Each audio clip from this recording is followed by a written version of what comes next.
দর্শক, এই ঘাটটার নাম যে শয়তানখালী ঘাট, যেটা আমি এখানে আসার পরে জানতে পারলাম। পাহাড়, নদী এসব খুব টানে, প্রকৃতি সোজা কথা আমাকে খুব টানে, কিন্তু সময় আর অন্যান্য কারণে হয়তো সেই সুযোগটা হয়ে ওঠে না প্রকৃতিকে সময় দেওয়া। এটা হলো শয়তানখালী ঘাট। এই ঘাটের নাম ওই যে ওটার নাম সারা বাংলাদেশের নাম করা শয়তানখালী ঘাট। ওটার নাম কি কারণে? এই শয়তানখালীর এটা একটা জায়গার পূর্ব থেকে এই আচ্ছা, যেরকম মুন্সিচর, বুড়িচর, খুনের চর, তারপরে নামকরণের পেছনে তো কোনো কাহিনী থাকে। হ্যাঁ, জানাবাদ, বিশ্বনাথপুর, চুঙ্গাকান্দি, হরকারকান্দি চর, এবেলে আর কি এক একটা জায়গার এক একটা নাম। এই তো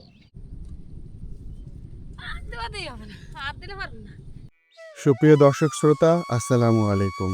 আজ আমি এসেছি বাংলাদেশের মধ্য পশ্চিমাঞ্চলের এক বিস্ময়কর চরাঞ্চলে, ফরিদপুর জেলার সদরপুর উপজেলার পেঁয়াজখালী সংলগ্ন পদ্মার কোল ঘেঁষা সেই জায়গায়, যেটি স্থানীয়রা চেনে শয়তানখালী ঘাট নামে। এই নামটি যেমন কৌতূহল ও উদ্রেকের সৃষ্টি করে, তেমনি এই এলাকার সৌন্দর্য, বাস্তবতা ও জীবনযাত্রা আরও অনেক বেশি বিস্ময়ের।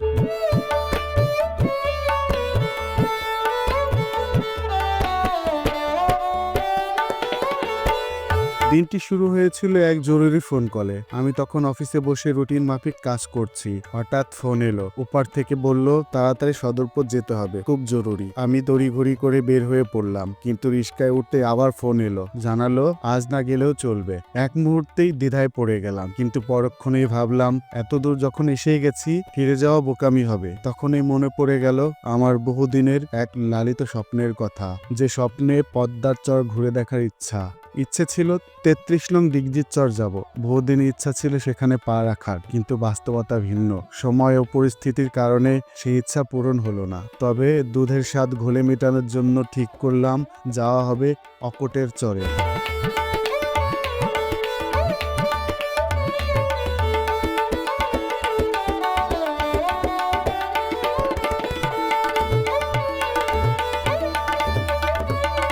আমি তখন পৌঁছে গেছি খন্দকার টাওয়ারের পাশে 4 রাস্তার মোড়ে।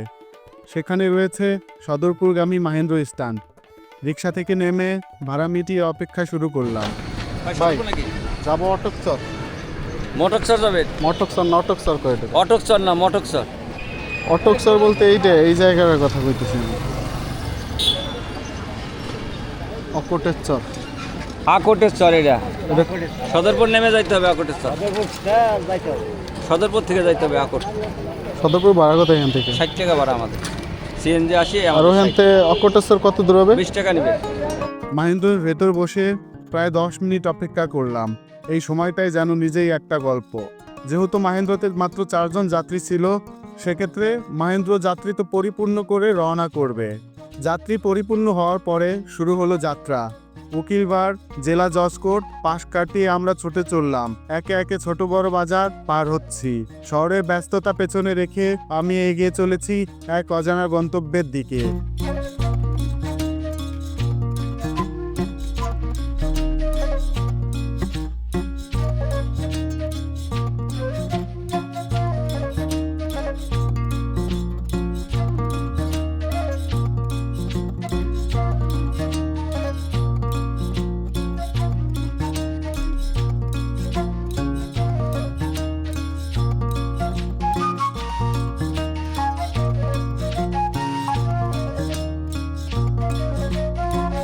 সদরপুরে এসে গেছি, নামলে নামতে পারেন।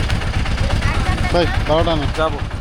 সদরপুর পৌঁছানোর পর অটো ভ্যান ডেকে কথা বললাম। তখনই বুঝতে পারলাম আমার গন্তব্য এখন আসলে আর নির্দিষ্ট নয়। এই যাত্রা যেন একটি খোলা চিঠি, যেখানে প্রতিটি বাঁকেই লেখা থাকবে নতুন এক অভিজ্ঞতা। 17 মিনিট দেখায় গাড়ি চালাই যাইতে গেলে। যাবেন? গাড়িতে 17 মিনিট দেখায়, আপনার ব্যান্ডে মনে করেন যে 25 মিনিট 30 মিনিট এরকম লাগতে পারে। আপনি 50 টাকা দিয়ে দিন। হ্যাঁ, 50 টাকা দিয়ে বুঝলেন? ভাই দাঁড়া, ঠিক আছে। আচ্ছা যান। আমি শোনা পাবো তো, আমি নিয়ে দেবো।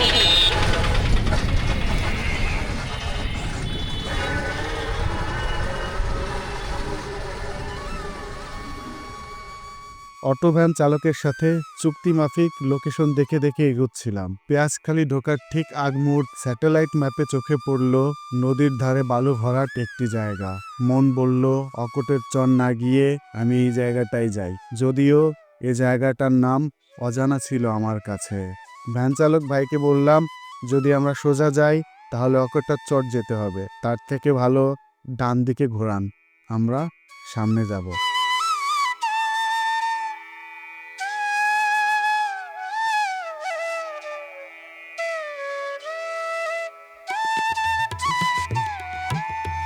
সামনে যত এগোচ্ছি ততই এক মায়াবী সৌন্দর্যে ডুবে যাচ্ছি। সেটাই আজকের মূল চরিত্র, মূল গল্প, মূল দৃশ্যপট, শয়তান খালি ঘাট।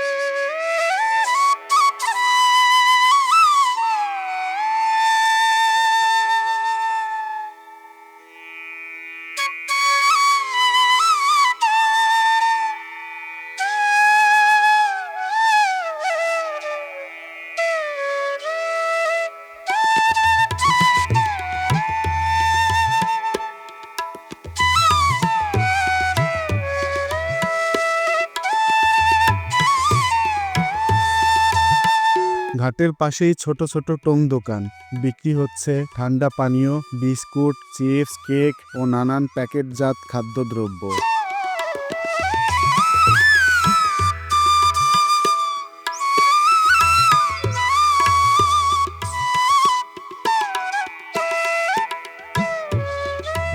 এই ঘাট একদিকে পারাপারের কেন্দ্র, অন্যদিকে স্থানীয়দের বিকেলবেলার আড্ডার জায়গা। শুধু স্থানীয়রাও নয়, দেশের বিভিন্ন প্রান্ত থেকে বিভিন্ন ধরনের মানুষজন এখানে আসে। যেমন আমি পাশের উপজেলা থেকে এসেছি। এই খোলা পরিবেশে মন মাতানো সুন্দর জায়গায় কি নিদারুণ সুন্দর দৃশ্য আশেপাশে, মনটা শান্তিতে ভরে যায়। এই জায়গাটিতে আমার সাথে একজন থাকলে খুবই খুশি হতো, তবে আমি সরি তাকে না নিয়ে আসার জন্য। তিনি খুব রাগ করবেন আমার উপর অ্যাকচুয়ালি। এখানে ভিড় থাকে প্রতিদিন, বিশেষ করে সন্ধ্যার ঠিক আগ মুহূর্তে। আজ হয়তো ভিড় কম, কিন্তু পদ্মার শীতল বাতাস আর খোলা আকাশের নিচে দাঁড়িয়ে থাকার যে অনুভূতি, তা ভাষায় প্রকাশ করা মুশকিল।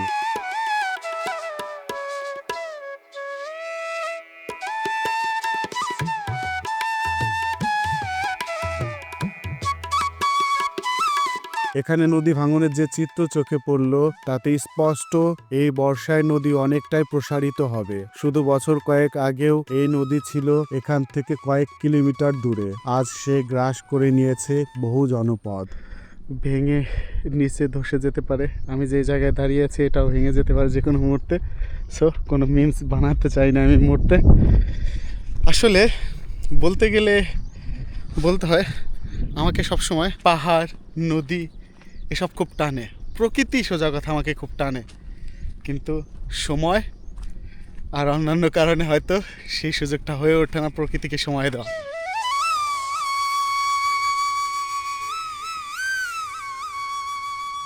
সুপ্রিয় দর্শক, ভয়ঙ্কর সুন্দর দৃশ্য সবসময় শুনেছেন, কখনো দেখেছেন কি? যদি না দেখে থাকেন তাহলে আমার ভিডিওতে দেখে নিন। আমার পেছনে ভাঙনপ্রাপ্ত নদী, যেখানে নদীর ভাঙন হচ্ছে, প্লাস এখান দিয়ে সূর্য ডুবে যাচ্ছে, তো তার মাঝখানে একটা সুন্দর দৃশ্য হচ্ছে এইটা। সরি, এটা হচ্ছে ভয়ঙ্কর সুন্দর দৃশ্য। এটা একটা সাপের যে স্লোম আমরা বলি, ওর চামড়া বদল করার দৃশ্য।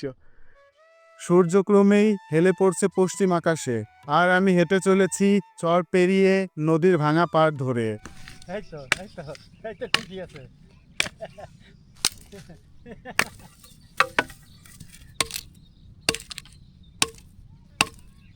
এগুলো দেখি হবে থাকার জন্য রাত্রে ওই পুরো গেড়ে টানা দিতে হবে। ক্যাম্প বানাবেন এক কথায়, রাত্রে থাকার জন্য না? বাহ, এইটা হলো মুন্সিচরের মাথা। মুন্সির চর। মুন্সিচরের মাথা ওই পাশে গ্রাম আর কি না? তো এগুলো কি নদীতে ভেঙে চলে যায়? নদীতে ভেঙে নিয়েছে, এবার ভাঙছে এগুলো। এগুলা? হ্যাঁ, এখানে তো নদীর পারে এখানে গেলে তো থার্ড সম্ভব না, আচ্ছা, তাইতে বাড়িঘর ভাঙিয়া ভিতরে চলে গেছে। এটাই তো নিয়ম। আবার এখানটা ভেঙে ওই দিক যাবে, পরে তারা আবার এই পাশে আসবে। আবার কেউ ওই চরে গেছে, হাজার হাজার ঘর আছে ওই চরে, ওই যে দেখা যায়। ওটা কি চর? হ্যাঁ, ওটা কি চর? ওইটার মধ্যে চর, ওই কোনো আবার ওই নাচ শেডটা হইলো বড় ফাঁদ। ওটা কি পুরোটাই চর? হ্যাঁ, পুরোটাই চর। মানে সব মানে যাতায়াত ব্যবস্থা নাই কোনো জায়গায়? এই ভোটে যাইতে হবে নৌকে বা বোটে বা ট্রলারে? কোন জায়গাতে ঘাট পাওয়া যায়? এই যে জায়গা, এই যে ঘাট, নাম কি? এটার নাম হলো মুন্সিচরের মুন্সিচর। নবমলার খেওয়া ঘাট। এটা এলাকার নাম কি, গ্রামের নাম কি? এটা হলো মুন্সিচর, আলাদা। এটা হলো আলাদার কান্দি। হাওলাদার কান্দি। এটা কি ভাঙ্গা থানার মধ্যে পড়ছে? না না না, এটা সদরপুর, একেবারে উপার, পদ্মার উপার তামাকে সদরপুর থানা। ওইটা কি পদ্মার ওই পার? এটা হলো মধ্যচর, মধ্যস্থ, তার ওই পাশে আবার পদ্মা আরেকটা আছে। এলো পদ্মা, বড় পদ্মা, এটা তো বড় পদ্মা। আচ্ছা, তো এই চরের নাম কি? এই নাইকেল বাইরে ডিয়ারা। তারপরে এটা কি ইউনিয়ন, কোন ইউনিয়নের মধ্যে না একটাই পুরো ইউনিয়ন? না, এটা ইউনিয়ন ভিন্ন। দেয়ারা, দেয়ারা না দেওরা? দিয়ারা দিয়ারা দিয়ারা নাইকেল বাইরা। দেয়ারা মানে আমি ভাঙ্গা থেকে যদি হাইওয়েতে আসি তাহলে কোন জায়গাটা ঢুকতে পারবো এখানে আমি? বাঙ্গা থেকে আইলে ফিস খেলে এসে নামবেন। পিএস খালি ছাড়া ওখান থেকে কোনো জায়গা নাই? না, সামনে মালিগ্রাম তারাইলে এটা সেটা কিছু নাই তো? না, ওইদিকে থেকে গেলে আবার মনে করেন ওই বাড়িতে যাওয়া লাগবে আপনার। বাড়িতে আর কোনো খাওয়া নাই, বুঝছেন?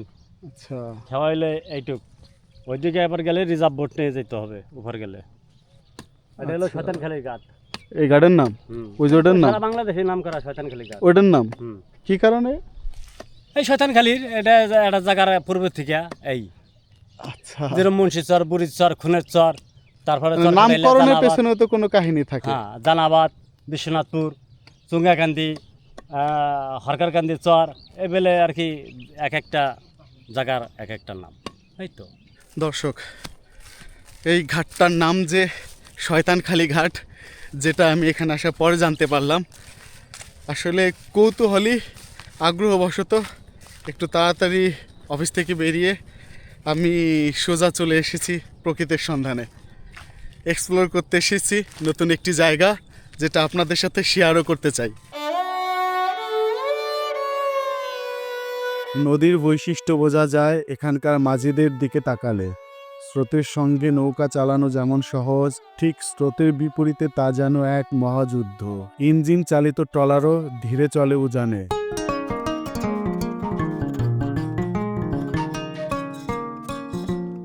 এই পদ্মা নদী শুধু জলপ্রবাহ নয়, এটি সংগ্রামের প্রতিচ্ছবি।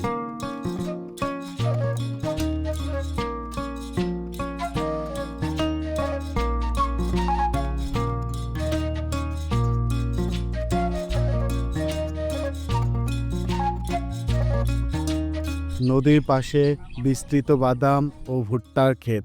শেষ বিকেলের সূর্যের আলো সবুজে ভরা ফসলি ক্ষেতটি দেখতে স্বর্ণের খনির মতো মনে হচ্ছে। এখানে প্রতিটি গাছ যেন সাক্ষী দেয় এই মাটির উর্বরতা ও মানুষের শ্রমের। ফসল তোলার পর যেই জমি ফাঁকা পড়ে আছে বা যেই জমিতে আবাদ করা হয়নি, সেখানেই ছাগল চড়াতে এসেছে গ্রামের লোকজন। খাবার হিসেবে তারা খাচ্ছে বাঁশের মতো দেখতে এক ধরনের গাছ, যাকে স্থানীয়রা বলে নল গাছ।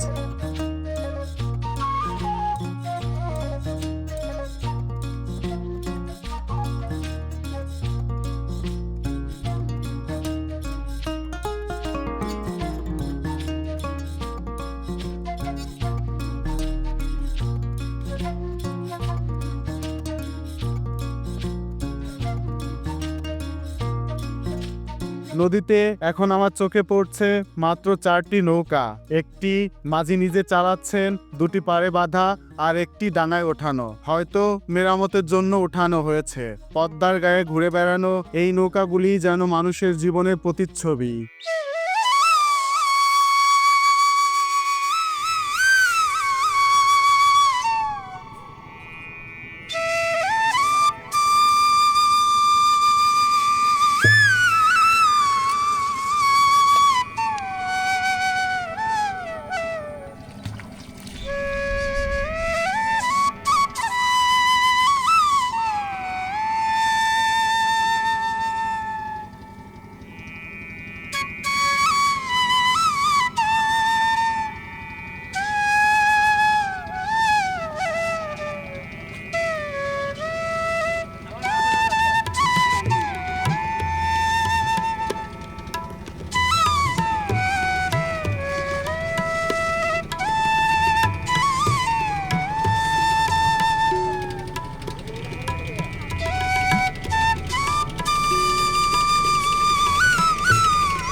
দেই হবে না, হাত দিলে পারবে না। বালি বাড়ি দিয়েছে। আপনার কি রেগুলার এরকম পানি নেওয়া লাগে? এই কি রান্নার জন্যই? আর্সেনিক মুক্ত টিউবওয়েল নাই? না গাঙ্গার পান না।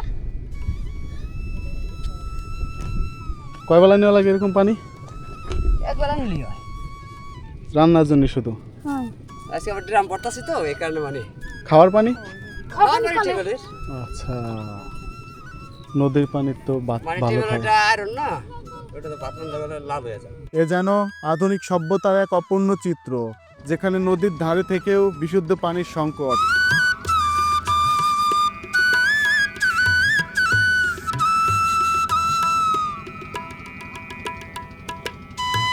সময় যত গড়াচ্ছে ভিড় বাড়ছে।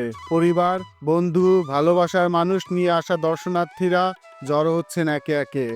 ছোট শিশুরা হাঁটছে ভাঙনের পাড় দিয়ে, যেন এক আধুনিকতা আর প্রকৃতির মিশ্রণ। সূর্য ক্রমেই হেলে পড়ছে পশ্চিম আকাশে। টং দোকানগুলো একে একে গুটিয়ে নিচ্ছে দিনের বেচাকেনা।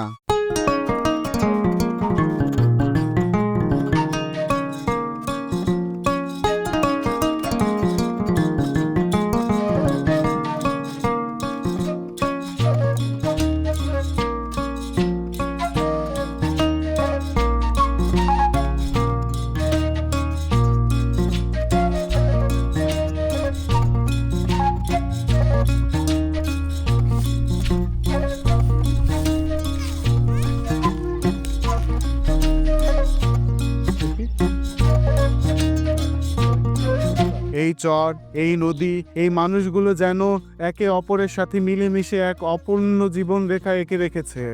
আজকের ভ্রমণে আপনাদের জন্য তুলে ধরতে চাইলাম শয়তানকালী ঘাটের জীবনচিত্র, পদ্মার ভাঙন, মানুষের জীবন, সংগ্রাম, ভালোবাসা আর টিকে থাকার গল্প। এই ছিল আজকের পর্ব।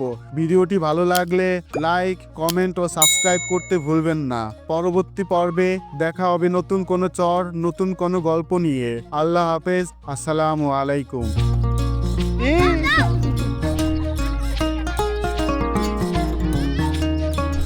কত যাবেন? হ্যাঁ, কটা করেন তার?